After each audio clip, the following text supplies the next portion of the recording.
Hello. I've been pretty busy today, making bread for the week, and a lot has changed in the garden. So I thought I'd take you out there. But I wanted to tell you about my new thing that I'm trying, which is today. It's about the bread, and I think it's gonna work out great. I was thinking about it when I was making the bread, and realized how much money I was spending. So I don't know if you care about this if you're watching, but I think this stuff is fascinating. So I was like, I'm just gonna talk about it anyways. So yeah, I'm making all our bread for the next week or two, and pancakes as well. And it only took me about 2 hours and less than $5 for 3 loaves of bread, because I'm also gonna make sourdough bread and I still have plenty of flour left over. So 3 loaves of bread and pancakes. So this is all less than $5 because all I had to pay for was the milk and the flour. And it only took me about 2 hours to do all of this. So that's not bad at all. While I made my bread dough, or while it was rising, I whipped together the pancake batter, which took less than 5 minutes. And then, I flipped and cooked the pancakes because the bread has to rise about 30 minutes to an hour. And then I took the bread out and I formed it and I let it rise again for about 20 minutes. And now it's in the oven. And so, start to finish, this only took me about 2 hours or less, which is not bad at all, and I enjoy it. It's fun, and it's better for us, although we'll still put on the weight because it's bread, and it's cheap, so it's kind of the best of both worlds. So that's what I've been doing. I'm excited, and I'm going to be freezing the pancakes and 1 loaf of bread because homemade bread doesn't last as long or stay as fresh and nice as store-bought bread, but it is much better for you. Your body can process it more easily, and again, it's cheaper. So I'm doing that, and I think the freezing of the bread will go pretty well. I've never tried it, so that'll be a first. And the pancakes are just for busy mornings, so I'm gonna freeze those as well. My husband's a firefighter, so he gets up really early when he has to go to work, and he leaves the house like around 6 in the morning, or 6:30, something like that. And then he's on for a 24-hour shift.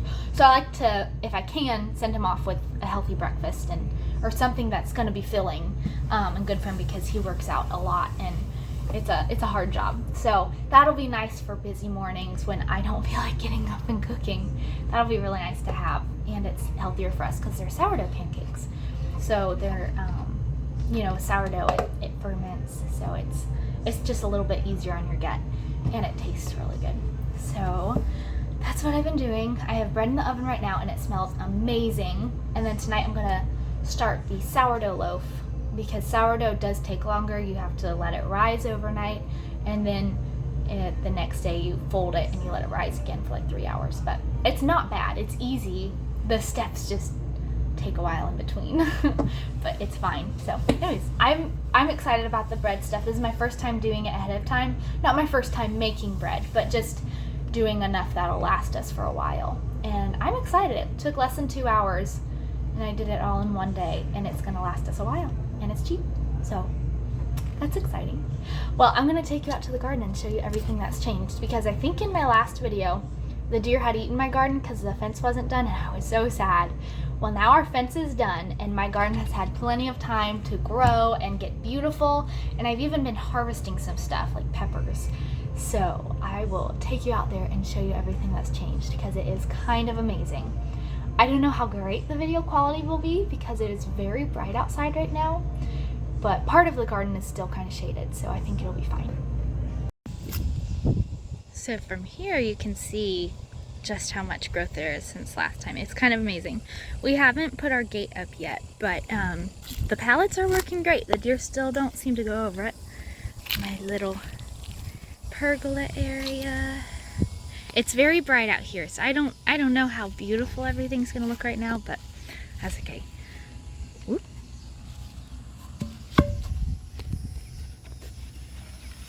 Okay, there we go. Alright, so right here we have a Kajari melon, which is about halfway up the trellis. It's looking very healthy, very strong. I gave everything a little feeding of a liquid seaweed and liquid iron yesterday because some stuff was looking like it could use a little help. So that's working. Something is getting one of my beans, but it seems to be the only bean with the most damage. So looks like that's my sacrifice plant, which is fine. I've got a really nice big Tromboncino squash here that's growing up nice and tall. And a silver slicer cucumber. I put this in the shadier part of the garden because cucumbers don't like quite so much heat. They don't produce as well. So got that there. It's also about halfway up. And then I have an Alibaba personal sized watermelon growing about halfway up there. In these beds I have, between the melons and the cucumbers and things, I have green beans, dragon tongue bush beans, blue spice basil, a beautiful zinnia,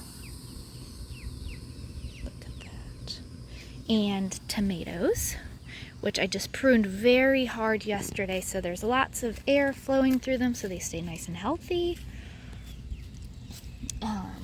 And then in this bed I've got some bell peppers, little mini bell peppers, so they're just for snacking, and some okra here. This bed I still haven't filled up very much.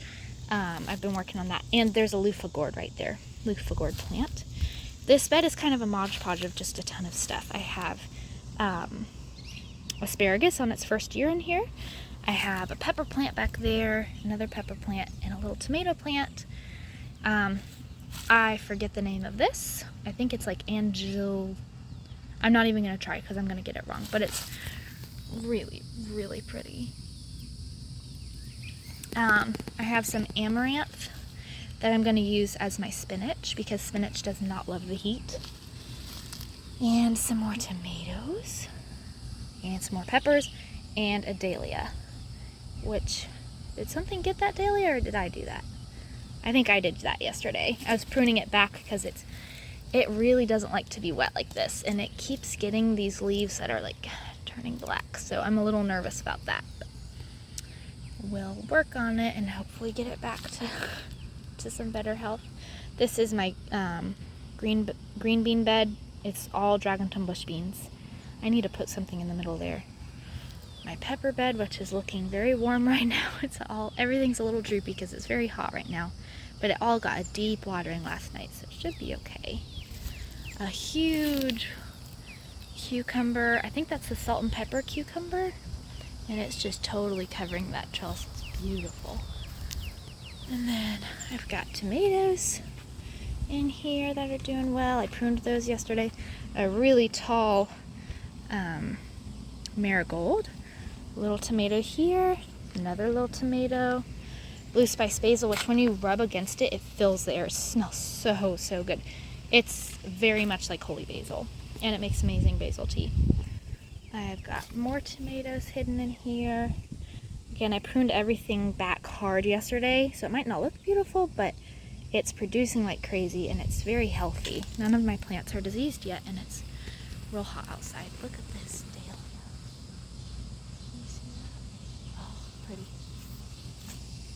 I've got a zinnia that's about to open. I'm real excited about that. More marigolds. Ouch, I've got an ant on my toe. Owie. Oh, there's a bug in this marigold. Look at these tomatoes on here.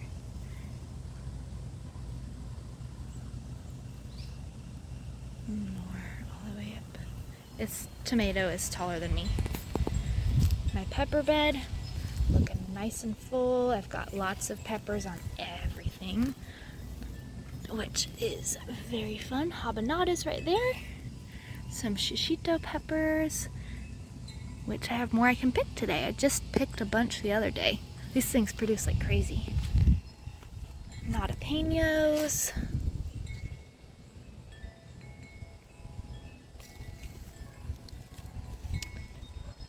Again, the green beans, and I'll walk you over here. Okay, we've got a white scallop squash. It looked like it was getting some vine borers, so I buried the stem and I pruned it and I gave it a good feeding of liquid iron and liquid seaweed. So I'm hoping that'll help it out, help keep it healthy. This okra plant is getting pretty big. More basil, more green beans, okra, and a dahlia. That is looking awesome. This bed, again, I don't have much in here. I have a little tomato plant there. This canna lily that came back from last year, I didn't know it was here when I put the bed here. And it popped up. And it is pretty cool looking. I mean, now it's the blossoms are fading, but I mean, just a day ago or so, it was insane. Some comfrey here. I'm going to be using this as a chop and drop crop because it's so good for your soil. This looks like some kind of squash, and I don't know what it is. I didn't plant this here, but I'm just going to see what it does. Tomato, Swiss chard, another one. It's not doing so well in this bed. I think things just need to be mended. And a little kajari melon and a little okra. So I got to work on amending this bed. It's not super impressive, but that's okay. I had to pull up all my squash, most of them anyways. Vine borers have gone crazy this year on them. This one I think I can salvage. I buried its stem. It looks healthier than the other. And these two as well I'm going to try and save. But I just don't know. Ooh, the wind just knocked over my pallets.